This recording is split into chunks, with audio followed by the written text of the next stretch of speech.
ndabaramukije uni Madame Joa Imuhira Media, ndaramukije abarundi mwese muri mu mpera zine z'isi, ndaramukije abantu mwese mwumva ururimi rw'ikirundi. Ndabafinze uno munsi ahantu ndi muri studio komeye cyane gose.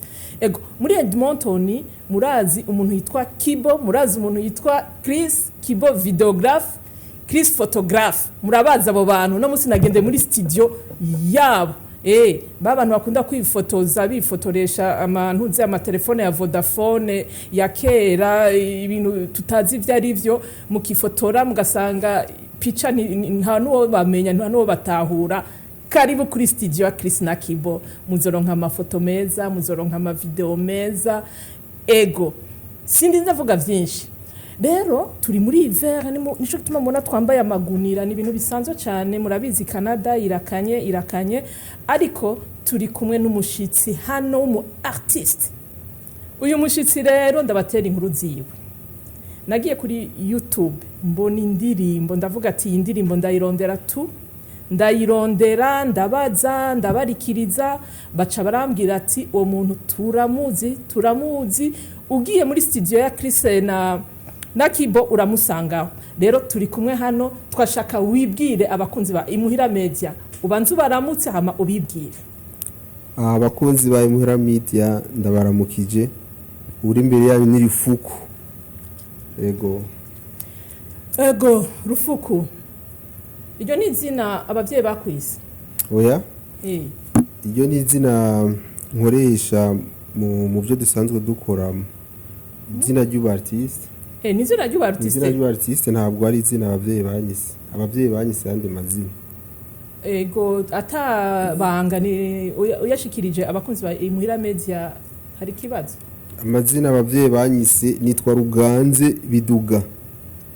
Ruganze Biduga, hamuca hitamwo kwiyita Rufuku. Kubera iki wahise muri iryo zina? Abandi tubona tuzina twumva Rufuku, ifuku. Rufuku gashano gisigura gute? Rufuku ku bantu bize ikirundi, ku bantu basomye ikirundi cyane, riri mu makarakteri y'ikirundi nasomye mu bantu bandi mu nkuru zanditswe mu bitabo by'ikirundi, riri mu byo nasomye ndabikunda kubera ibyo yakoze. Yari umwami mugabo bamwandika mu yindi personage. Mugabo rero ibyo bari ko baravuga ibyo yakoze nivyo byatumye numva iryo zina ndarikunze nkaho nyene nkamukunda. Hama si iryo gusa, umuntu afise amazina menshi, kenshi usanga amazina jewe niyita amazina y'ubuhizi, amazina y'ubartiste, kenshi usanga ari ayo personage yo mu bitabo by'ikirundi.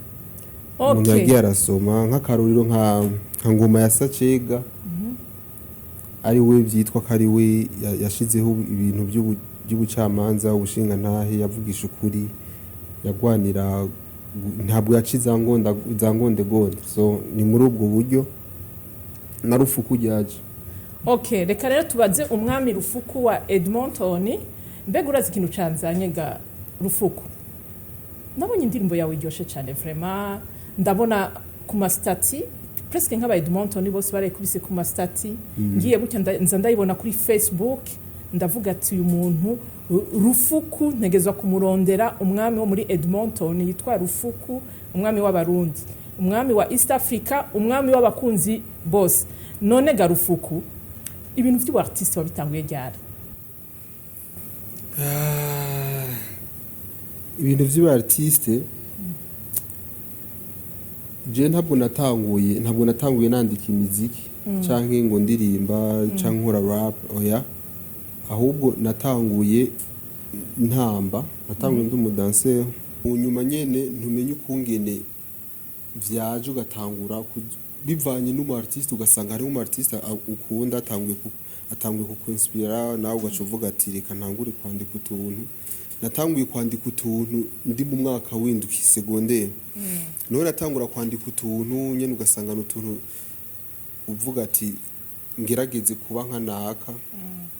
ukandika hama abagenzi bawe bakabisoma canke ukabahonja ku byo wanditse hama bakavuga ubwa mbere ntabwo bashoka bemera ko ari wewe nk'uko baba babona inyandiko zimeze baratangura bakavuga toya usi ibi ni iby'abandi ivyo rero navyo byo bico bituma wumva yuko wanditse ikintu bigaca biguhereza ingufu zo kubandanya. None ego numvise wari kuratubwira ndabona ko umenga waraciye mu bintu culturelle ego uravuga yuko wananditse n'indirimbo imbyino z'ikirundi ego none wari muri club ego iyo club yitwa narigeze kuba ndi muri club ni club yitwa Bihayo mugabo ubu unyisigari antene yihunja ubu nihunja ni antene yihunja nari muri iyo club yitwa Bihayo ego iyo club yitwa Bihayo. Muri izo mbyino rero washoboye kwandika wazandikiye abandi cyangwa niwe wazivyinye?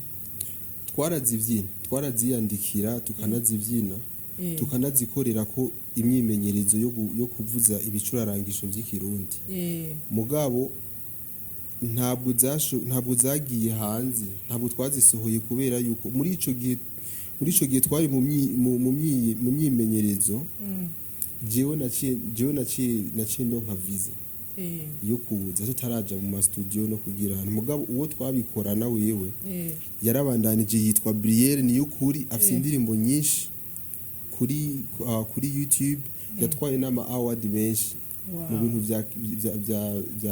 by'akaranga ama award yategurwa na RTNB Isanganiro Brielle Niyukuri yarayatwara yose yarayatwaye menshi nuko wowe yarayibandanije kandi n'ubu nivyo akora yego.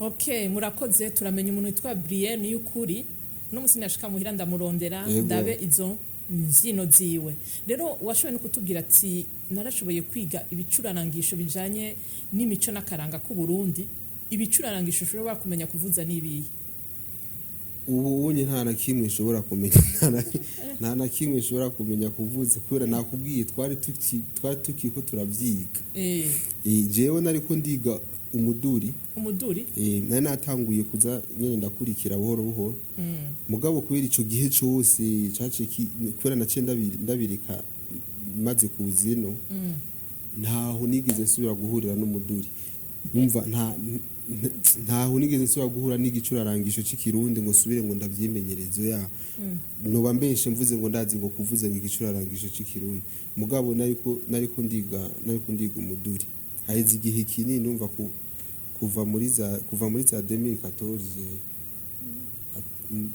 atagicurarangisho cy'ikirundi ukora ko urumva noba mbeshe mvuze ngo ndakivuze nta na kimwe. None mu ndirimbo zawe wavuze ko rero mu ndirimbo zawe wanditse inyuma umaze kujabuka ukaza muri kino gihugu dusavye indaro nta zasohotse zishobora kuba zararirimbwe n'abandi? Oya nta nimwe yasohotse ni kaye twazandikamo sinzi nigeze kabisa. Okay, nta nimwe hama rero urashitse ngaho muri Canada mugabo wumva iyo ngabire ntushobora kuyihagarika ucuvuga ati reka rero mbandanye ingabire y'ubu artiste ubu rero uririmba mbega no bivuga gute muyuwe mudiho? Je nkora rap ndi umurape nkora rap afro rap ndagira na dancehall niyo midiho novuga yuko nkora mugabo hanini haba harimwo akabijya hategeza ko harimo umudiho w'ikirundi yego. Hanyuma ntuzenya ushaka kubwira abakunzi ba Imuhira Media ni umaze gusohora indirimbo zingana gute muri aka kanya igihe uri hano muri kino gihugu cyo muri Canada? Muri iki gihugu ubwugamo igira gatatu igira gatatu nzoba nshize hanze mugabo zibiri nizo zifise amasanamu ubwugamo hamwe na Shami wa mbere mugabo iyindi yari collaboration nagize n'abandi ba rapper bari mu Burundi mugabo yo ni audio mugabo zose ziri kuri YouTube ni zitatu. Ego narabonye kuri iyi ndirimbo nyene iheruka gusohoka mwaririmbye amajambo y'Imana ni gospel hanyuma ndabona muri ririmbana n'abandi bantu mwari nka batatu bajya nabo ni bandi ujya yakoze chorus ni bamwita Amani. Ni umuririmbyi mwiza cyane. Hakabaho na ujya yagize Islam ni Prophète Arnaud. Ni umuprofete wacu kuri eglise. Niwe twakoranye n'abantu bafise ingabirano zikomeye bose n'abaririmbyi kandi bose barafise ibikorwa byabo kuri YouTube. None indirimbo zose baririmbye n'amagospel gusa? Oya, jewe ntabwo nibanda kuri gospel gusa. Kuko gospel bisigura ubutumwa bwiza. Niyo ntoririmba mvuga imirongo yo muri Bibiliya cyangwa mvuga ibyerekeranye n'iyobokamana. Nshobora gukora indirimbo igenewe abantu bose, ubutumwa bwubaka, nkakora indirimbo yo guhanura, nkakora indirimbo y'ibiriko biraba realite. Ibyo byose n'ubutumwa, ibyo byose ni gospel. Ego, murakoze cyane. Murumvise intuzenya Rufuku umwami, je ndamwita umwami kuko yatubwiye neza yuko iryo zina rya Rufuku yarikuye ku mwami yitwa Rufuku. Ego, n'umwami yari ntayirushatsi cyambara ntama. Ego, mugabo bamwandika ko ku yindi nkuru bamuhereza iyindi karakteri. None mwo tugira agapera gatonya bumva indirimbo. Iyi ndirimbo yanku bamurazano navuye. Ni kure umuntu w'Imana. Ni kure si hafi kandi turi muri klima itoroshe nje kurondera gusa Rufuku. Ndagusabye kubite agapera gatonya cyane abakunzi ba Imuhira Media bari ku isi yose bamenye ninde Rufuku. Kandi abinginze niyaboneshe kuko atufitiye byinshi cyane gose. Ni byinshi. Tugira gutya mu gicugu cy'umwijima nuzuranya agahinda, nkora ku mirya y'inanga nce mu makanda ya Dawidi, ariko umutima ukuzura imidiho y'ivyamaganya ya Yeremiya. Iryo sozi naryo gicunda ubutaka bwonka inzira kuboga, ububasha bw'umwijima buncurira kw'ikivi, bunyonka turasobukutsa bungenera ukubaho. Nkibaza kutanzi bishemeye se kibirengeye wampebeye nde, inyishu n'umuzi wibuye umutima wanje uri mu mukuba. Mubagugwa n'ibitera y'amaruzi kibintera, narakubonye kibirengeye ukayanganira ku bicu, kiganza cawe kintonyangiriza kubugingi, ntambwe zanje ziyoboza gutsinda ngira umutsinzi. Ibwina mu mushaha wanje numva guhoberwa cane kwabera, ubuntu buganza agatima ariko ungira urusago rw'amahoro man. Amen. Indirimbo irakomeye cyane, murumvise n'amajambo yawe ntiyoroshe. Ego, none ko nabonye ijya ndirimbo yawe umenga ifise amashusho meza, wayikoreye?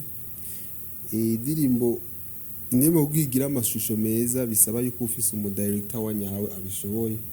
Mugakorana mugahana ama-ide. So indirimbo yakozwe n'umudirector toroshe.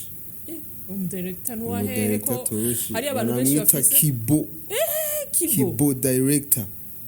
Kibo videographe.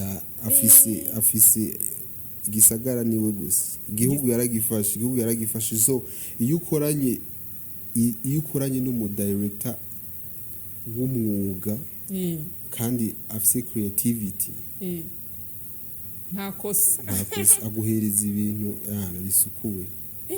Rero abantu benshi bamariko barambaza ati Kibo avukana n'umu influencer mu Burundi yitwa Simbizi wa Semavumba, ivyo nivyo camwe nibihuha nibiki? Sinzi. Mugabo barasa ashobora kuba ari petit frère wiwe, nzomubaza umunsi umwe nzomurondera Kibo. Birashoboka ko bari petit frère. Ni petit frère wa Simbizi Semavumba, c'est sûr. Umu influencer gutya anye je ndamwita ko ari umu journaliste comédien, kuko imiso sindavye ikiganiro cyo mba ndiko ndatwenga gusa.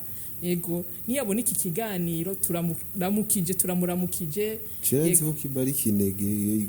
Nanzi ko kibari kinege ni yita direct kinege yita kari wo mu director w'ikinege. Narinzire ko no umujyanga ari kinege da. Oya director. Kirazira ko mu Kibo nzomurondera gusa ndabimubaza ivyo bintu uburyo agenda arabwira bakanaje ko ari kinege, kandi abantu benshi bazi yuko nibaza kari ivyo mu kazi. Ngira nivyo mu kazi nzo murondera nta ngorane zo mwironderera iyo nkuru ayiduhe neza.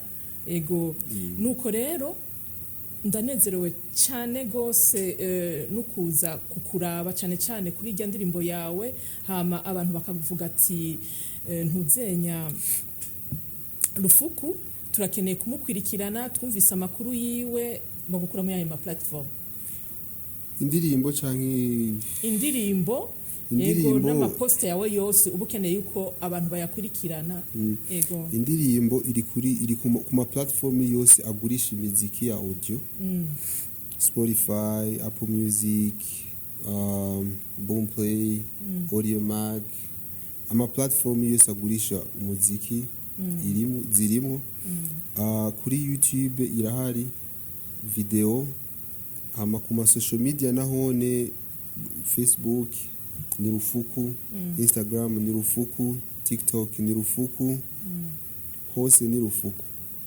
Ego murakoze cyane sinzi yuko hari cyo wari wifuza gushikiriza abakunzi ba Imuhira Media washobora gushikiriza cyane cyane n'abakundi ibikorwa vyawe noba nibagiye kukubaza akanakanya kawe. Reka ndabashimire Imuhira Media ko mwafasha kanya mukaza mukaduhiriza ikiganiro mukatwereka mukadushira kuri platform zanyu mukatwereka abakurikirana hamico no shikiriza abantu babandanye ba streaminga bwugamo biento hari yindi je y'umutsi akantu kumutsi bon babandanye bayisharinga bayihanahana baje kuri YouTube basubscribing baje ku ma platform yose bazi streaming hama tuzosubira mu yindi kandi ibikorwa byo ni byinshi kubera yuko ukuntu yakiriwe byanteye gukora cyane dufise nyinshi dufise ibikorwa byinshi ntitwicaye ntabwo bazogwabira intango yacu iruzuye. Amen muravyumvise Rufuku ntakeneye siwa mu artiste hari aba artiste ngaha baruzinga muri Edmonton kandi umunsi umwe nzobakubita urusaku neza n'aba artiste bafise ingabire zikomeye cyane iminsi ya mbere barasohoye indirimbo bararyohera abafana babo mu nyuma ntituzi vyabaye ntituzi ko batamuzi Kibo ko ari ngaha hari n'umu artiste nahora mbaza ndamubaza ati none ukorera indirimbo yiwe ngo ndinda gufata indege ngo nkagenda za Tanzania Uganda mu Burundi ibiki kumbere ntibamuzi Kibo nibamumenye ntimusuye konona amahera y'itike mushaka kuyata ni muyangabire je ndayakeneye go cyane abantu bakunda gukwirikirana Imuhira Media hama muyisangiza abantu benshi ubu ngiye kuzandabazanira amakuru ya Edmonton naronse abantu batinyuka kumpa ibiganiro apana babandi binyegeza kubera iki turahari ubu hari abantu banyemere ko bazoza barampa ibiganiro mu nkwirikirana nzobazanira amakuru menshi muri Edmonton muheza gigo si muri Edmonton gusa ku isi yose kuko je ndakoresha n'amazum nkaganira n'abantu benshi naraganiriye n'abari mu Butaliyano naraganiriye n'abari muri Australia naraganiriye n'abari mu Burundi ego n'abandi tuzobandanya tuganira muheza gigwe ciao.